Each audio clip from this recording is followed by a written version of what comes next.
Hello बच्चों, मैं आशीष झारिया स्वागत करता हूं आपका आपके अपने यूट्यूब चैनल स्टडी विथ एजे में। इसमें आज हम देखते हैं आपकी जो ओलंपियाड एग्ज़ाम होने वाली है, ओलंपियाड परीक्षा जो हो रही है, उसमें जो आएंगे महत्वपूर्ण महत्वपूर्ण प्रश्न, आने वाले जो महत्वपूर्ण प्रश्न हैं उनके हम अभ्यास करेंगे। और आपके जो जितने भी सब्जेक्ट आने वाले हैं, हिंदी के, अंग्रेजी के, विज्ञान के और गणित के, तो ये सारे प्रश्न मैं करवा रहा हूँ, अपने चैनल पे करवा चुका हूँ। तो प्लेलिस्ट में जाकर उन वीडियोस को आप ज़रूर देखना। और इससे पहले गणित के 2 पार्ट मैंने डाल चुका है तो उन दोनों पार्ट को भी जाके देखना। उनमें भी बहुत से महत्वपूर्ण महत्वपूर्ण प्रश्न हैं और जो आपके परीक्षा में पूछे जा सकते हैं, तो उनका अभ्यास करना ताकि आप उसे सीख सकें और एग्ज़ाम में आने वाले प्रश्नों को आप देख सकें कि उन्हें कैसे हल करना है। तो उसके लिए वो वीडियो देखना बहुत ज़रूरी है, बहुत महत्वपूर्ण है। तो उन वीडियो को भी देख के आप इसमें बहुत सरलता से इनके उत्तर दे सकते हैं। तो आज हम देखते हैं इसमें इसका तीसरा पार्ट। और तीसरे पार्ट में पहला क्वेश्चन देखते हैं कि एक चतुर्भुज जिसमें सम्मुख भुजाओं के युग्म समांतर हों क्या कहलाता है। तो क्या कहलाता है वो? समांतर चतुर्भुज कहलाएगा। देखो, ये एक चतुर्भुज है ना, सम्मुख भुजाओं के युग्म यानी जोड़े समांतर है, ये है ना, क्या है, समांतर है, तो इसको क्या बोलेंगे हम? समांतर चतुर्भुज कहते हैं। तो आपका ए नंबर का आंसर इसमें सही होगा। अगला प्रश्न है आपका, इनमें से कौन सा कथन असत्य है? असत्य कथन हमको पहचानना है, गलत वाला, है ना।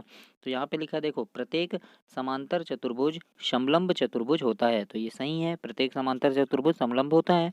अगला है, समचतुर्भुज की केवल सम्मुख भुजाएं बराबर होती है, तो ये गलत होगा, है ना, समचतुर्भुज की सम्मुख भुजाएं बराबर नहीं होती है ना। प्रत्येक वर्ग एक समचतुर्भुज होता है, ये भी सही है। तो आपका आंसर क्या आ जाएगा? समचतुर्भुज की केवल सम्मुख भुजाएं बराबर होती हैं, ये आपका आंसर होगा, क्योंकि यही असत्य है। अगला प्रश्न है इसमें, एक ऐसा कोण जिसकी माप समकोण से कम हो क्या कहलाता है? तो न्यून कोण कहलाता है, सीधी सी बात है ना। देखो, समकोण 90 अंश का कोण समकोण कहलाता है ना, और 90 अंश से जो अधिक का है वो अधिक कोण कहलाता है, 90 अंश से जो कम का होता है वो न्यून कोण कहलाता है। तो हम क्या करेंगे? उसको न्यून कोण, इसका सही आंसर होगा। अगला प्रश्न है, इनमें से कौन सा उदाहरण पूर्णांक का है? तो पूर्णांक क्या है? माइनस वाला भी पूर्णांक होता है, जीरो भी होता है और शून्य भी होता है, यानी तीनों है। तो उपरोक्त सभी आपका सही आंसर हो जाएगा। ये प्रश्न भी बहुत महत्वपूर्ण है, पूर्णांक, है ना, पूर्ण संख्या, पूर्णांक संख्या, इनसे भी आपको प्रश्न पूछा जाएगा, तो इनको भी आप अच्छे से तैयार करना। अगला प्रश्न देखते हैं, इसमें आपका है, इनमें से असत्य कथन कौन सा है? मतलब गलत कथन को हमको पहचानना है। तो यहाँ लिखा है, प्रत्येक धनात्मक पूर्णांक प्रत्येक ऋणात्मक पूर्णांक से बड़ा होता है, तो ये सही है ना, असत्य नहीं है ये। शून्य ना तो ऋणात्मक है और ना ही धनात्मक, ये भी सही है ना। अगला है, फिर सबसे बड़ा और सबसे छोटा पूर्णांक प्राप्त किया जा सकता है, तो ये गलत है ना, सबसे छोटा और सबसे बड़ा पूर्णांक कभी प्राप्त नहीं किया जा सकता, क्योंकि वो अनंत होता है। शून्य भी एक पूर्णांक है, ये भी सही है। तो आपका आंसर क्या होगा? सी नंबर का आपका आंसर होगा। तो इस प्रकार से आप जब प्रश्न आए तो उसमें देख लीजिए कि नहीं है पूछा है या है पूछा है ना। तो उस हिसाब से उसको देखते हुए आप आंसर कीजिएगा, नहीं तो बहुत गलत होता है बच्चों। तो और मेरी पहले की वीडियो आप ज़रूर देखना, चैनल को सब्सक्राइब करना, ताकि वो वीडियो आपको मिले और आपके वार्षिक परीक्षा के पहले मैं महत्वपूर्ण महत्वपूर्ण जो प्रश्न आने वाले हैं उनकी वीडियोस डालूंगा हर सब्जेक्ट की, तो वो भी आपको मिल सके, इसलिए चैनल को सब्सक्राइब जरूर कर लेना। अगला प्रश्न है आपका, 100 का योज्य प्रतिलोम क्या होगा? तो किसी भी संख्या के योज्य प्रतिलोम क्या होता है? वही संख्या लिख दी है और सामने ऋण ऋण लगा दिए। अगर धनात्मक है तो ऋण ऋण हो जाएगा, और अगर जैसे ऋण 10 लिखा है तो ये इसका योज्य प्रतिलोम क्या 10 हो जाएगा, मतलब धन का ऋण और ऋण का धन हो जाता है। तो 100 का क्या होगा? ऋण 100 हो जाएगा, है ना। तो इस प्रकार से आप इसका उत्तर दे सकते हैं। अगला है, भिन्न संख्या 3/5 में अंश का मान क्या है? तो अंश क्या है इसमें? 3/5 में 3 अंश है, यानी ऊपर वाली संख्या को हम अंश कहते हैं और नीचे वाली को हर कहते हैं। अगला प्रश्न है आपका, वह भिन्न जिसमें अंश हर से छोटा होता है उसे क्या कहते हैं? यानी अंश 2 है मान लो और हर 3 है, तो ये क्या कहलाएगा? समभिन्न कहेंगे, इसको उचित भिन्न भी कहेंगे। तो ये हमारा आंसर क्या हो जाएगा? दोनों। सी नंबर का आंसर जो है दोनों, तो ये दोनों ही सही हो जाएगा। अगला प्रश्न है, एक भिन्न जिसे एक पूर्ण संख्या और उचित भिन्न के संयुक्त रूप में लिखते हैं वह भिन्न क्या कहलाती है? तो पूर्ण संख्या और उचित भिन्न के संयुक्त रूप में उसको मिला के लिखेंगे तो मिश्र भिन्न कहलाएगी, है ना, क्योंकि उसको मिश्र करके लिखा गया है, मिला के लिखा गया है। अगला प्रश्न है, 1/2 और 1 में कौन बड़ा है? तो 1/2 मतलब होता है आधा, और 1 मतलब पूरा, तो 1 बड़ा होगा, है ना बच्चों। तो 1 आपका बड़ा होगा, ये आपका आंसर होगा। अगला है इनमें से भिन्न का उदाहरण क्या है? तो पाई है क्या? हाँ, पाई का मान होता है 22/7, तो ये भी भिन्न है ना?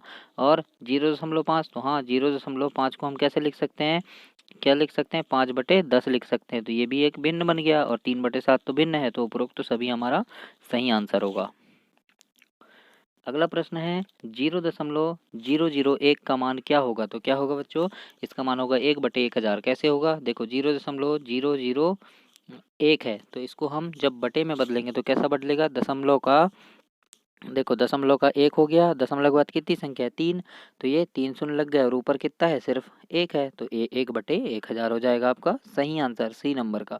तो ये प्रश्न भी आप याद रखना, दशमलव को भिन्न में कैसे बदलते हैं और भिन्न को दशमलव में कैसे बदलते हैं, ये भी आपसे आना चाहिए, ये भी पूछ सकता है, तो ये बहुत महत्वपूर्ण है बच्चों।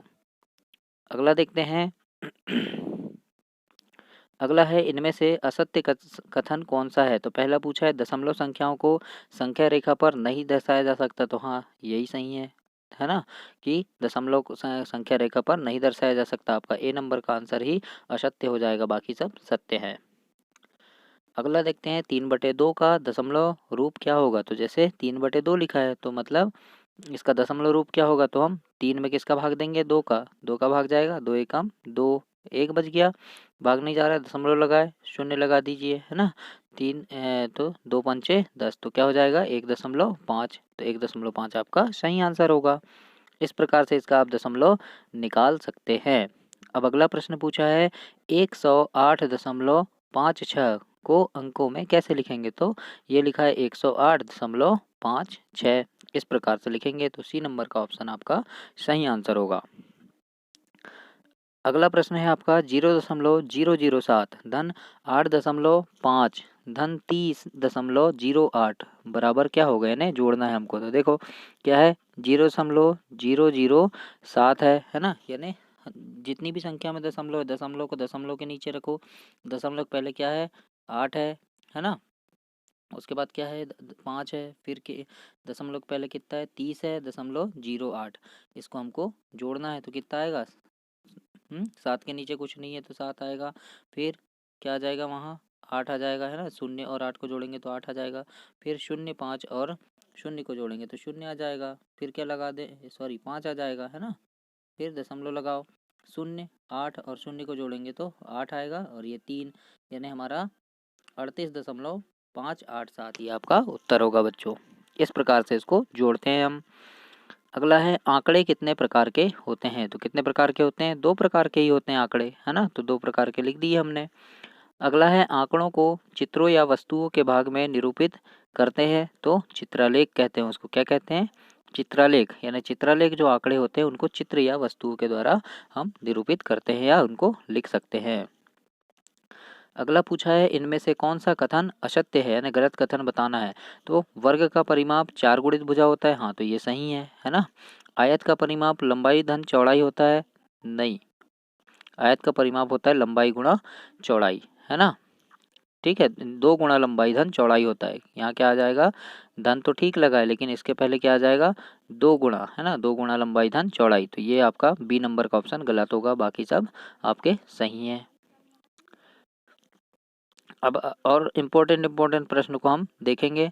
जैसे लिखा है इसको भी नहीं देखते हैं ना, क्योंकि ये तो सत्य असत्य है, आप उन्हीं में से बता सकते हैं। जैसे ये लिखा है यदि भावना की आयु y वर्ष है ना, y वर्ष है, तो 5 वर्ष बाद उसकी आयु क्या होगी? तो देखो अभी कितनी है? y वर्ष है, 5 वर्ष बाद क्या होगी? धन y, मतलब y में 5 जोड़ देंगे तो ये 5 वर्ष बाद की आयु इसकी निकल जाएगी, तो यही आपका आंसर होगा, y धन 5। अगला पूछा है, देखो अगला गणित है आपका, एक कक्षा में 20 लड़के और 40 लड़कियां हैं, है ना। लड़कों की संख्या का लड़कियों की संख्या से क्या अनुपात होगा, है ना। तो देखो दोनों का अनुपात पूछा है, बताया 20 लड़के और 40 लड़के, तो इनका अंतर क्या है? तो देखो 40 लड़के हैं और लड़की कितनी है? 20, अंतर कितने का इनमें? 20 का अंतर है। कितने का अंतर है बच्चों? 20 का अंतर है। कुल कितना है? 20 का अंतर है, और लड़की कितनी है? 20 है ना, तो कट जाएगा ये, तो 1 आ गया। अब लड़के का देखते हैं, लड़के कितने हैं? 40 हैं, और अंतर कितना है इनका? 20 का। 20 एकम 20, 20 दूनी 40, यानी क्या आ गया आपका आंसर? 1:2। तो आपका क्या आंसर होगा? 1:2 आपका सही आंसर होगा। तो ये हुआ आपका गणित का भी होगा। अगला लास्ट प्रश्न है इसमें कि इनमें से असत्य कथन कौन सा है। तो देखो, सममित रेखा के दोनों ओर की आकृतियां एक जैसी होती है, सही बात है ना। सममित रेखा किसी रेखा के परित देखी जाती है, ये भी सही है। रैखिक सममित परावर्तन से संबंधित होती है, ये भी सही है। व्यवहार में सममित के उदाहरण असंभव है, ये गलत है। व्यवहार में सममित के उदाहरण संभव हैं, असंभव नहीं है। तो ये हुआ आपका बच्चों गणित के टेस्ट हुए, अभ्यास प्रश्न हुआ है ना। क्विज मैंने आपको करवाया, इससे पहले 3 वीडियो और डाल चुका हूँ, तो उनको भी प्लेलिस्ट में जाकर देखें और कैसे कैसे मैंने अभ्यास कराया है उसको भी देखें और समझें और अच्छे से, ताकि आपको परीक्षा में कोई परेशानी ना हो। कैसे गणित सॉल्व करना है, कैसे बनाना है, ये अच्छे तरह से आप सीख सकें। इसके लिए मैंने आपके लिए वीडियो तैयार किया है, तो उनको ज़रूर देखें बच्चों। धन्यवाद।